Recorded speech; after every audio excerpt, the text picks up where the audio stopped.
let me ask you this question. In Sahih al-Bukhari, there is a clear forgery in Sahih al-Bukhari number 7. Okay? Basically, do you know Sahih al-Bukhari 7?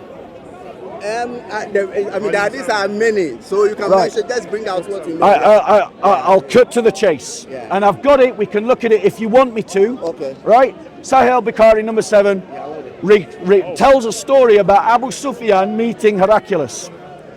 And Heraclius does a big interview with Abu Sufyan. And then a letter from the Prophet comes. And Heraclius reads the letter. He's the Roman emperor, by the way. He reads the letter and he decides that this is a true prophet based on the interview and the letter. He also has a dream.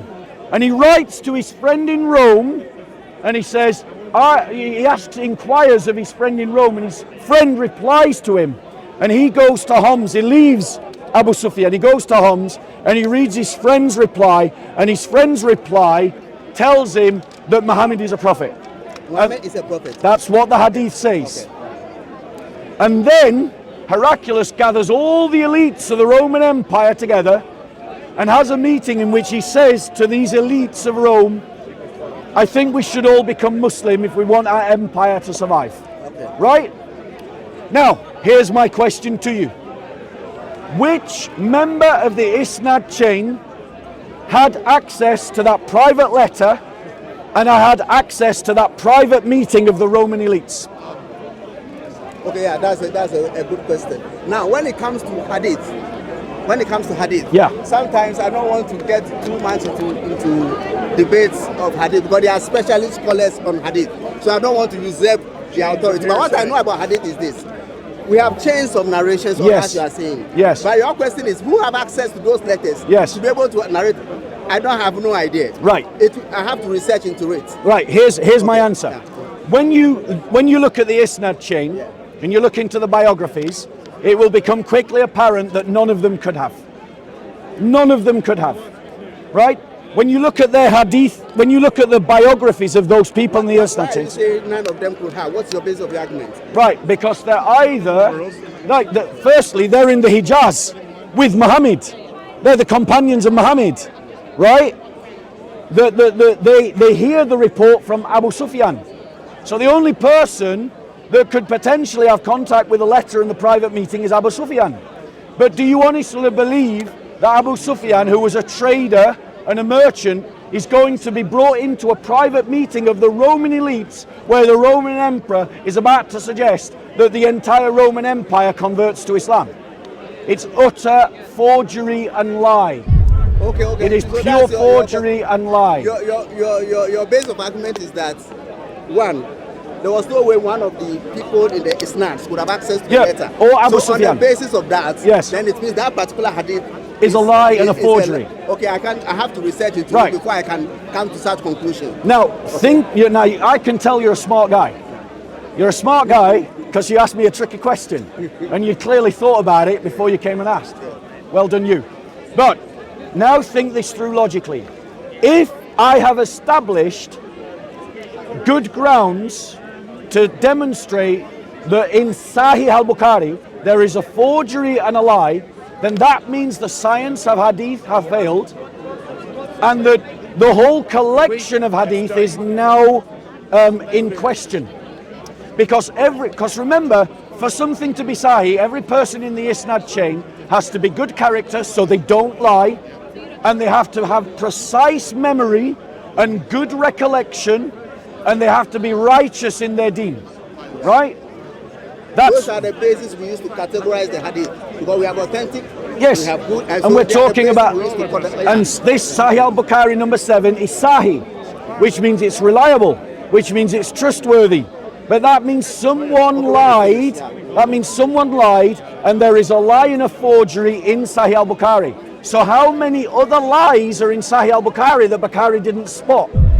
I'm thinking that instead of saying lies, you might be better off saying maybe it might be error. And I'm saying this because when you look at Sahih Bukhari, it is authentic, and I believe in it. Yeah. It's an authentic book. Now, this Sahih Bukhari, when you look at it, at the beginning of prophethood of Prophet Muhammad sallallahu alaihi wasallam, one of the isnads says that he lived in, I think, in Medina or Mecca for 13 years before before he migrated. No, in Medina, in Mecca before he migrated. 13 years before he migrated. Migrated to where? To Medina. He migrated to Medina. Yeah, which is in the Hijaz. Yeah, and in the same Sahih Bukhari. Okay, in the same Sahih Bukhari. I don't, maybe later I have to give you the evidence. It says that he lived in that place, Mecca, 10 years before he migrated. Then, have you seen the same authentic book? We have 10 years in Mecca. The other one says we have 13 years in Mecca. Yeah. So then we use historical sources to confirm and work out how long he stayed. Yeah. In Mecca before he migrated. And all the historical sources we have confirms that he lived in Mecca 13 years. Now, my point is this. Authentic, Sahih Bukhari is authentic. Yes, we all agree. But you can see that there are slight differences regarding how long he stayed in Mecca. Yes, synoptic differences. Those are not lies. Those are errors which can crop. I can show you one. No, I believe you. You're trying to what I mean. Bro. Bro, it's all right. No, I'm not talking about the chain now. Bro, please, Before he's saying please, it's corruption, please. I'm saying that it might be better of saying errors. Right, one corruption. second. Yeah. I accept that you've got a synoptic error in the Quran. Yeah. Sorry, the Hadith. In the Hadith. You have them in the Quran as well, but we're not talking about that. But you've got a synoptic error in the Hadith. I accept that's an error, right? Yeah, so one second. But that error only comes to light because of the two different reports. Yeah. But that means, because you have admitted that there are errors in the Hadith, that there could be other errors in the Hadith that you can't identify as errors because you don't have a contrasting Hadith. You can only identify the error because of the synoptic difference. If you've got other errors in the Hadith that have found their way into Sahih al-Bukhari without a synoptic difference, you wouldn't be able to identify them as errors. So the question is, since errors have found their way into the Hadith tradition, how many errors are in the Hadith tradition? Secondly, this Sahih al-Bukhari 7, it is blatantly not an error. Like getting a number wrong of how many years somebody lived in such and such a place, that I can accept could be erroneous, right? I get names wrong all the time. I get dates wrong all the time. I accept people can get that stuff wrong. But you don't get wrong a protracted story in which you claim there was an interview, you claim there was a letter, you claim there was a private correspondence between an emperor and his friend in Rome and back. You claim to know the substance of the letter. You claim that there was a private meeting of the Roman elites in which the emperor claims he wants the entire empire to become Muslim. That's not an error. That's a lie. There's no way on earth that that's an error, so I am correct to call it a lie. It's a forgery. What I'm saying is, I need to research further into it in order to confirm what you are saying. Well, I'm saying this because I've seen so many videos, people saying this is in the Quran. For example, I've seen somebody ask a question. Yeah. If Quran says it is confirming previous scriptures, then it means what kind of scriptures is it confirming? Question like, and then they seem to misinterpret Quranic verses. I've seen it all the time. That's why I'm careful in saying that I need to take time, go and research it, and see what the correct position is. What was your name again, sorry? My name is Dauda.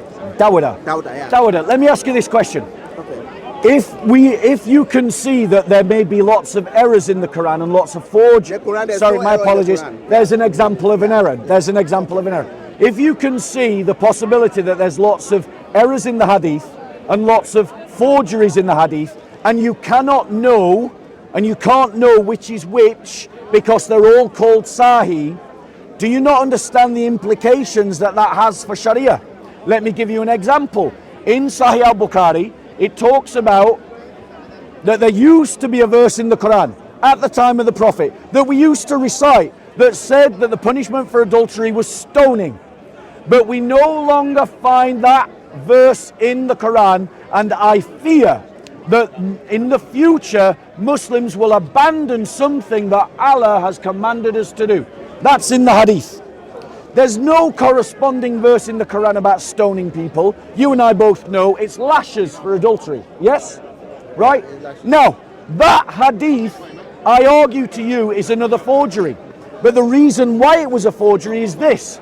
Because in the early expansion of Islam, when the Muslim Qadis had to give rulings, their instinct was to do what was being done in Medina and to follow the local custom and consensus. And in the region, the local custom and consensus was to stone adulterers. And so they invented a hadith to justify their continuation of stoning, even though the Quran never gives that command.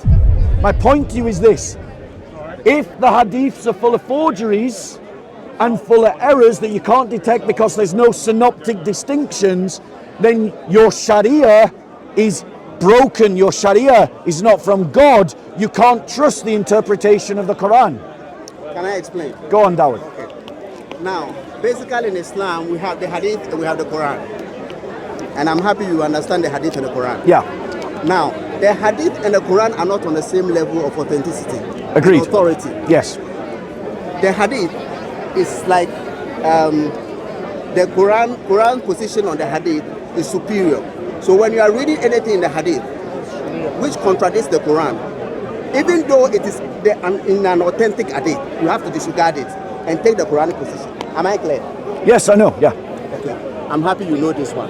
So, in the Holy Quran, there's a verse. We say, Inna anzalna alayka Qur'an tanzila. Indeed, we have reviewed the Quran progressively. Yep. So the Quran as it is, it didn't drop down as one single book. Yeah, I know that. It is sent down over a period of 23 years, step by step.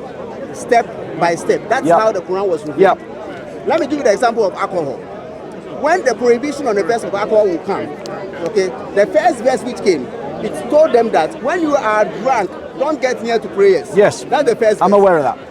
Then after that, Yes. after a period of time, then the final verse came that they should stop alcohol completely. Yes. Okay. I'm so aware of if that. somebody is not aware of the way the verses are revealed, Yes. and you just go and stumble on when you read, don't get close to prayer, you take it, oh, it is even the Quran that when you read, you can drink alcohol. Yep. You understand? Yes, I understand. So when the Quran came, you can see that it says that let the people of the book judge by what Allah has sent down. I don't Yes. know. I think you know the verse. Yes, I know that verse. Let the people judge by. So when the Prophet Muhammad came, there were certain things that were happening. Jews were coming to him for judgments.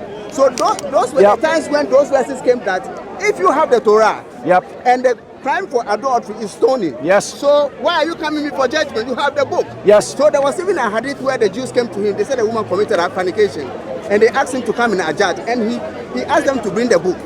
He took the book, and he placed his hand in the book, and then he asked them, who among you is most learned? And then they pointed one man, and he called the man that use this book to judge your own people. These are the sort of things, not that they are copying, but because we don't see it as a different religion, as a continuation of the messengers of God, Yep. we don't see it as a different religion. So we have to continue using what we already know until Allah completes the religion. So the verses were sent over a period of time. It's not a one book. So they were not forgery. Can I reply? So the stoning and the whatever are no forgery. Can I reply? Yeah, you can reply. Yeah. Okay. Thank you. You done? Okay. I just want to. Have I made myself Yeah, I clear? understand your Yeah, point. yeah. I understand. To be honest, I actually understood all that information before you said it. Okay. Yeah. But I wanted to let you finish because I want to have a conversation with you. But the point is, that doesn't actually deal with the hadith I just quoted to you. It's in Sahih al-Bukhari. It's talking about the fact that the Sahaba, one of the Sahaba is saying that there used to be a verse in the Quran that said that we would stone. And we recited it at the time of Muhammad. But now that verse is not in the Quran. And so I fear that in the future, the Ummah will give up something that the Apostle of Allah commanded us to do. So my point, and there is no verse in the Quran that you can find that's about stoning adulterers. Find it for me. The point that I'm making to you is this, right? And you haven't addressed it in any way. Okay, I'll address it. You have not addressed it in any way. I said But I will. So good, finish, right. I will. So my point to you is this. I am saying to you that that's a forgery.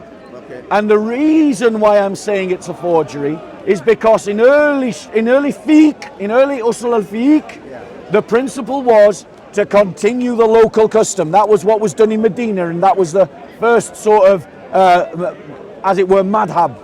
Right, no madhabs. The first usul al-fiqh was to just continue the traditions established in Medina, and they took that attitude elsewhere, and it developed later. But the Quran never says stoning. People started stoning, and they continued to stone, and they invented a hadith to justify stoning. And in the madhabs, they permit stoning for adulterers, even though it's not commanded in the Quran. And the point that I'm making to you today, this is the point you need to respond to. Since we have demonstrated between the two of us that there are errors in the hadith that you managed to identify because of synoptic differences, which means there may be other errors in the hadith that don't have synoptic differences, so you can't identify them. And I've identified a forgery in the hadith that you have not responded to prove that it is authentic. You said you needed to go away and look at it some more. Yeah, if it is the case that the hadith is filled with forgery and error, that influences usul al-fiqh, it influences the Sharia, and you are acting on errors. You're acting on forgeries. You're acting on lies. Your Sharia is a lie. That's the point you need to respond to. Let me take your point in two parts. The first point is this. The question that you raised about the Islam, that because you don't believe that anyone is in the Islam had access to that letter, then it might be a forgery, innit? So that is one part of it. And the private meeting. Then the second part of it, because it's a forgery, it means that the main issue in that particular conversation was establishing that Prophet Muhammad was actually a prophet of God. Yeah, in the hadith, yeah. They say, that particular hadith. In that particular hadith, it's saying that Heraclius was convinced that Muhammad was a prophet. Yeah. But that's why I was saying that hadith and Quran are two separate things, and the Quran is authentic than the hadith. So let's say given that is even an error. It is clearly stated in the Quran that Muhammad is a prophet of God. Right, can I respond to that? You can continue if you want to. I'm just asking permission. Can I respond to that point? To the second one. I'm addressing the second. Carry on then. Carry on. That one is in two parts. Carry on. The question of forgery and the question of Prophet Muhammad. But the main point is that he was calling people to tell them that he was a prophet. So if he was a forgery, then it means he wasn't a prophet. That's how I understand it. That's not what I said.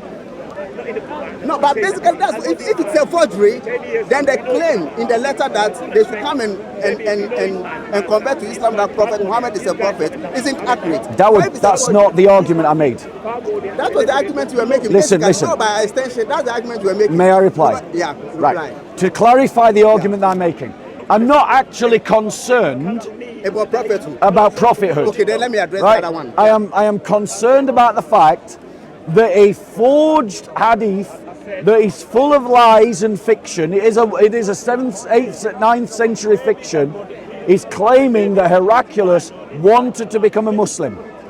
That is a forgery and a lie, but it is called Sahih, reliable. And that means somebody in the Isnad chain lied. And if they lied once, so Bukhari 7, I can get it up for you if you need to see it. You can find it on sunnah.com. Right? Because remember, in reply, you said, oh, but I can give you another example of an error. And you gave me an example of an error. But that error was only identified because of a synoptic difference. But that means there could be other errors in the hadith collection that have no synoptic difference, but they got in. And there could be other forgeries in the hadith that got in, and other lies that got in. And this means that your hadith collections are not reliable. And if they're not reliable, your religion collapses, because as you know, and I agree, hadith are below Quran, but you interpret the hadith, you use the hadith to construct the sunnah to interpret the Quran. So the hadith have an interpretive factor over the Quran. If the hadith can't be trusted, your interpretations of the Quran cannot be trusted. Agreed? Okay, I understand what you mean. I'll use the same argument you are using on the Bible. But you've got to reply to the argument as well. Yeah. Your hadith, the question of whether the stoning is a verse or verse, we have abrogation of verses. And in the same hadith you are quoting, Prophet Muhammad, actually, when they were compiling, he was the one who superimposed when they were writing the verses, when we recite and they write down the verses. There were verses that were abrogated. It's not all the abrogated verses that were included in the Quran. There were abrogated verses. Do you agree? There were abrogated verses. There were abrogated verses. Right. So what do you? So you're talking about the stoning verse? Yeah, I Right. said it could be one of the abrogated But verses. look at the ad hoc reasoning of your scholars, because they say that when it comes to abrogated verses, they say that there are some verses of the Quran where both the words and the ruling are abrogated. There are some verses of the Quran where the ruling is abrogated but the words remain. And there are some verses of the Quran where the words were abrogated but the ruling remains. And your argument puts the hadith that I mentioned into the third category. Now, I want to point out to you, Dawood, that is ad hoc reasoning. In other words, No, I'm not saying it is a fact. I'm saying there are verses that were abrogated. I'm teaching you So you understand? This- So I have to go and read, because there are many presentations that have been made by Christians. When I go and check the Quran, it's completely different from the explanation. Do you want me to get Sahih al-Bukhari 7 out? Okay, bring it out. Yeah, let's bring it out. Sahih al-Bukhari 7. Is this the stoning verse? Do you have the reference to it? No, I'm looking at Sahih al-Bukhari 7. I'm looking at Sahih al-Bukhari 7. Bear with me 1 second. Right. So this is sunnah.com, Hadith Sahih al-Bukhari number 7. Okay. Right? So let's just pull it back so you can see the bit that I'm talking about. So this bit. Heraclius remarked, the sovereignty of the Arabs had appeared. Heraclius then wrote a letter to his friend in Rome, who was as good as Heraclius in knowledge. Heraclius then left for Homs, the town in Syria, and stayed there till he received a reply from his letter. That's private correspondence. And from his friend, who agreed with him in his opinion about the emergence of the prophet and the fact that he was a prophet. So that's saying that it knows the contents of a private correspondence. That's problem number 1. Problem number 2. On that, Heraclius invited all the heads of the Byzantine to assemble, the ruling elites, in his palace in Homs. When they assembled, he ordered that the doors of his palace be closed. That means it's a secret meeting. Then he came out and said, O Byzantines, if success for your desire, and if you seek right guidance and want your empire to remain, then give a pledge of allegiance to this prophet. That means they are claiming to know the content of a private meeting for the elites of Rome. Yeah. This is clearly a forgery. Anyone with common sense can see that. How does anyone in the Isnad chain know the contents of the letter, or the content, what was said in a private meeting amongst ruling Romans who were at the time, the people of the Sahaba were down in the Hijaz. They were down in the Hijaz with the Prophet. That they had to be. But these events are occurring in Homs in Syria, and this is before the Battle of Yarmouk. So this is before the Arabs take over and conquer this land. So this is obviously, to a rational mind, a forgery in the Hadith. It's a lie in the Hadith. Let me meet you on your same argument. So because you claim this is a forgery, that sort of invalidates the whole Hadith. Correct. Okay. I want to use the same basis to argue on the Bible too. I want you to address this, but yes, we can move on. Let's say, given that what you are saying is correct, right, you want to conclude that the whole Hadith is invalidated. We can't rely on it. So that's what? The argument. Yes. What I'm saying is, you cannot know which hadiths are trustworthy and which hadiths are not trustworthy for the interpretation of the Quran, because the science of hadith has failed. This is called sahih, it's called reliable, but it's a clear forgery. And so because it's a clear forgery, a clear lie, it's made up, it's fiction, you now cannot know which hadiths are errors and which hadiths are forgeries, and so your basis for interpreting the Quran collapses. Sharia collapses. The Sunnah collapses. Okay, I'm getting your argument.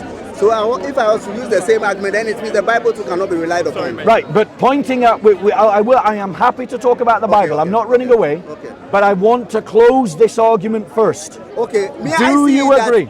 I want Do to you say agree? that. Do you agree that if there are errors, if it is clearly evidenced that errors and forgeries have entered the Hadith corpus, you have no reliability upon which to interpret the Quran from the Sunnah? No, we have reliability because we have Quran. If we read something from the Hadith and it's consistent with the Quran, we can rely on it. The Quran is not Sunnah. You understand? No, the Quran is not Sunnah. You're playing. The science of interpretation No. is the way it works. Thank you very much. This is how the science of interpretation works. Though you are quoting something from the Hadith, which you seems to be like a forgery, if there are other things in hadith which are consistent with Quranic verses, we can use them.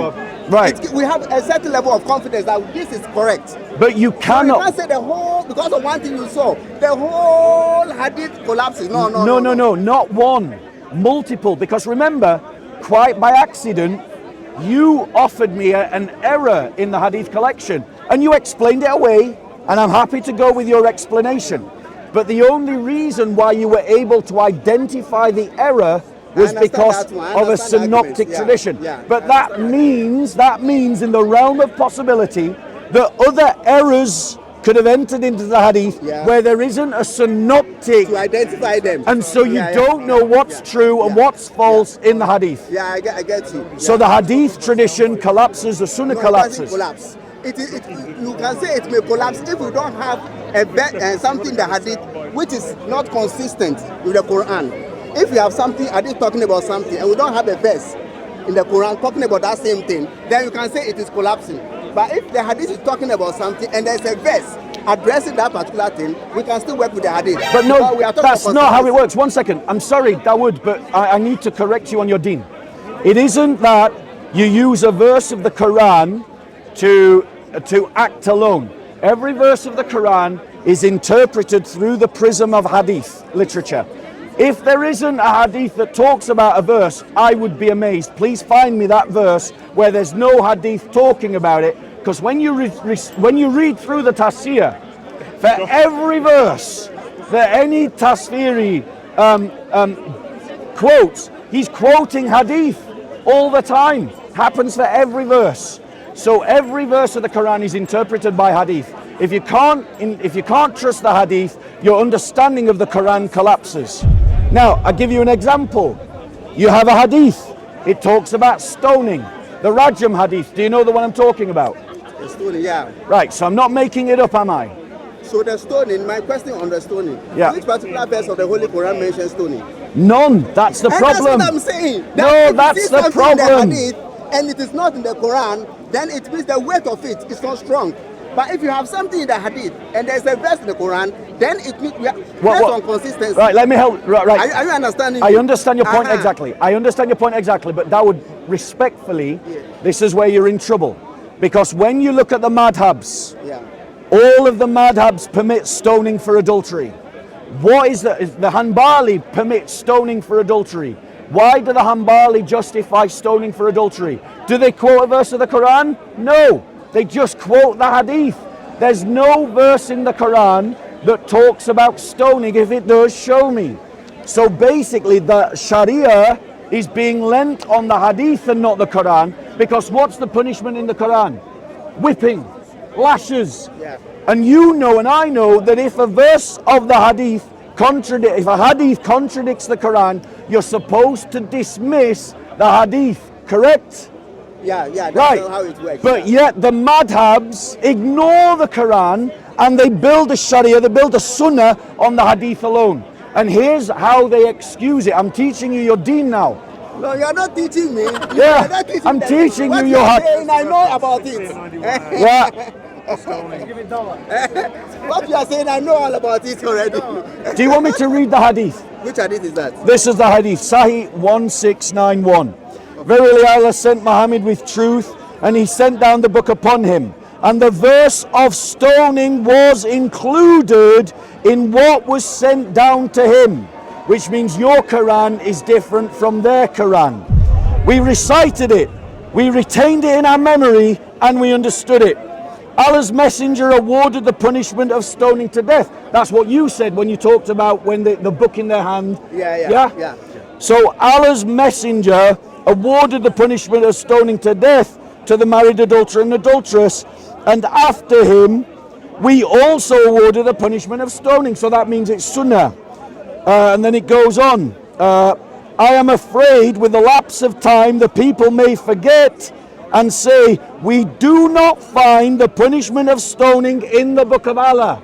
In other words, in the time of the companions, there was one Quran that included the verse of stoning, but in their memory it was retained, but then later that verse was lost and it is not in your Quran today. So now not only do you have a problem with the Hadith, you also have the fact that the Quran has been changed and is not the Quran that was revealed by Muhammad. No, the Quran has not been changed. Your Hadith says that it has. We are coming back to the same thing. That Do you trust that Hadith? that's why I have to go and read, because a lot of Hadith has been changed recently. Because the online Hadith, let me give you from a personal example. Yeah. I had a debate with a number of Christians. Yeah. They gave me so many Hadith. Thank you. Okay.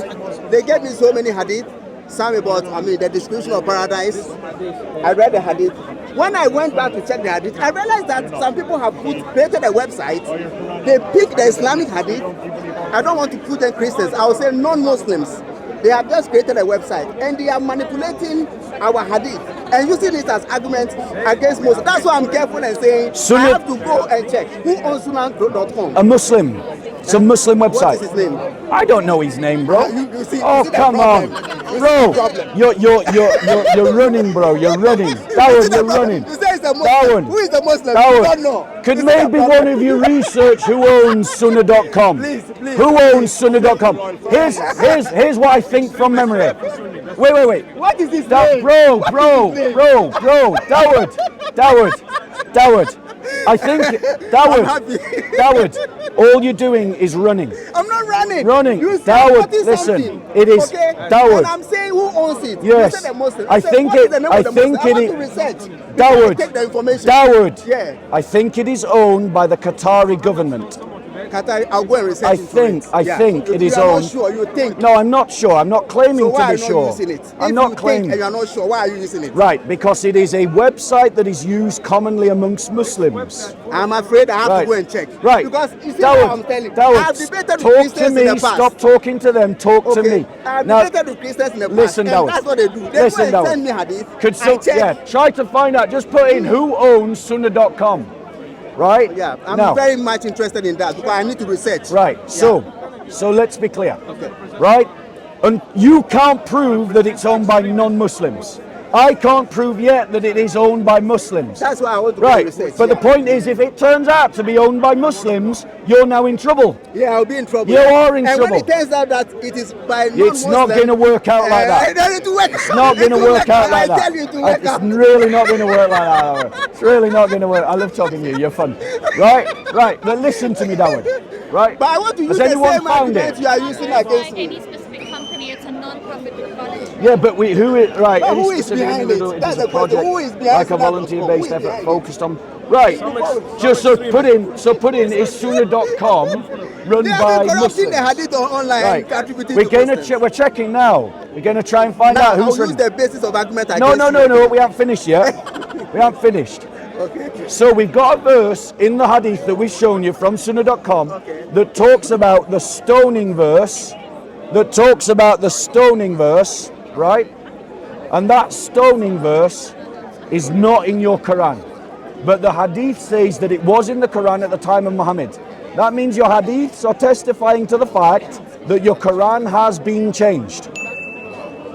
Now, Yeah, I'm getting your base of argument. if, bearing in mind it was Sahih 1691, I think it was.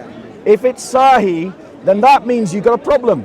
Your choice is to assert that the Quran has been changed and the hadith are reliable, or to assert that we've identified another erroneous, fake, forged hadith in the corpus of hadith to protect the idea of a singular Quran.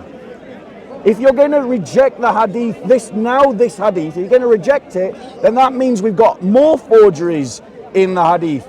Remember, if you can't trust the hadith literature, you have no basis to interpret the Quran. So your interpretations of the Quran collapse. No, it's not everything in the Quran which is interpreted on the basis of hadith. It's not everything. The Quran. No, on it's the its Sunnah. own- It's on the Sunnah. Yeah. The Quran on its own makes sense in so many areas.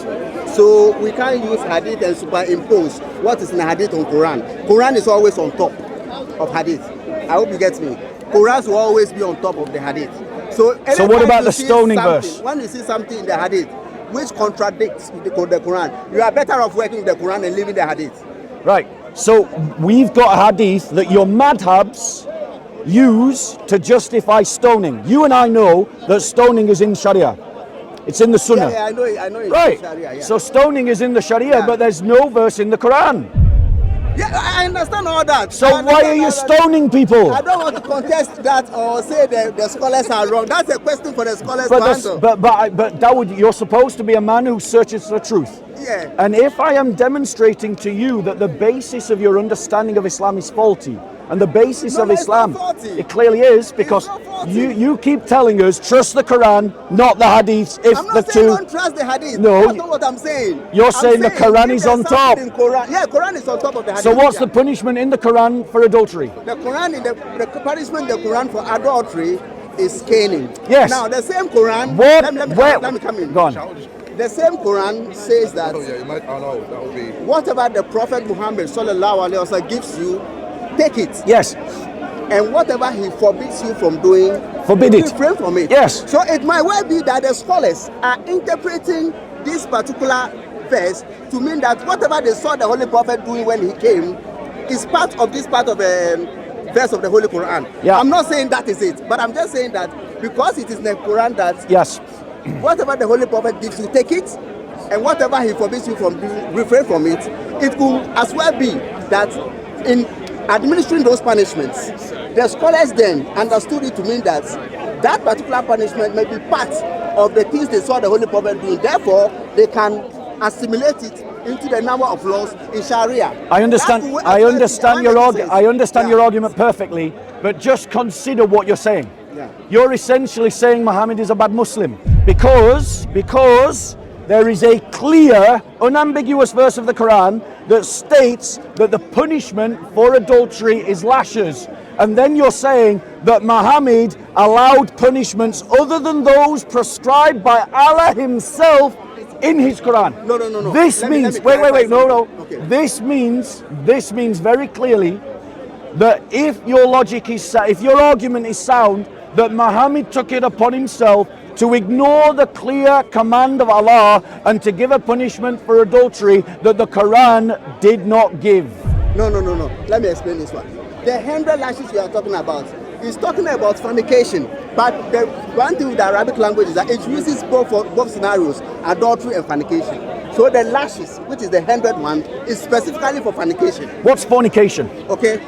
Well, we understand fornication to mean if you are unmarried and you sleep with somebody, that is fornication. But if you are married and you sleep with somebody, that's adultery.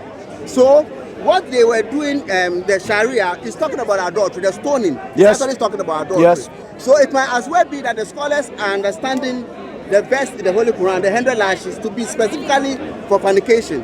And because the verse says that, there's a verse which says that whatever the Prophet gives you, take it, and whatever he forbids you from doing, refrain from it. That one will be interpreted as being the one for adultery, because that one they saw him doing it. People are married, they went and slept with other people and said, no, this is adultery. The person must be stoned to death. So that could be interpreted within the context of that verse which says, whatever he gives you, take it, and whatever he forbids you, refrain from it. He's not like superimposing his teaching on the other verse. The other verse is specifically for fornication. Good usul.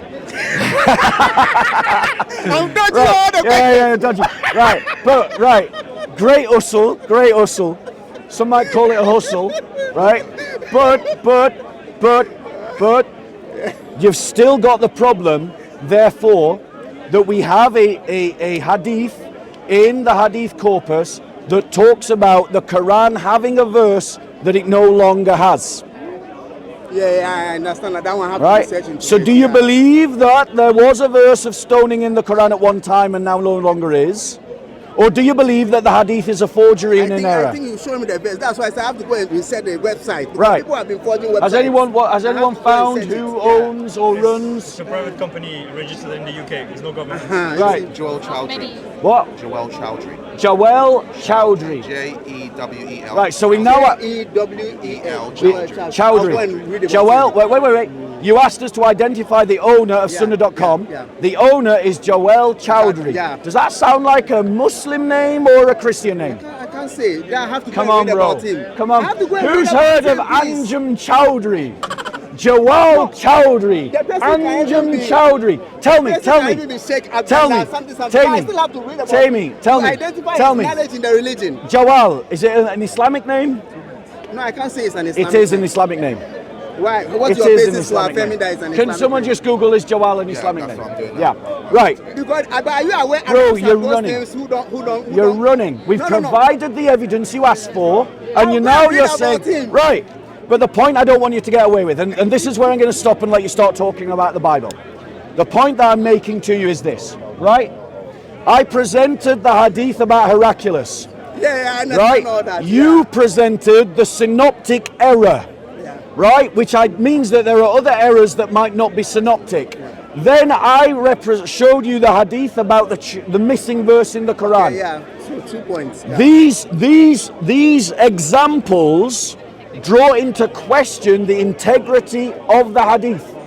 It Okay, means that your Sahih, your Okay, I science understand hadith you. has failed. Yeah. And if the Sahih hadith has failed, then that means you have no basis to interpret the Quran, because when tasfir are created about every verse of the Quran, they always quote hadith.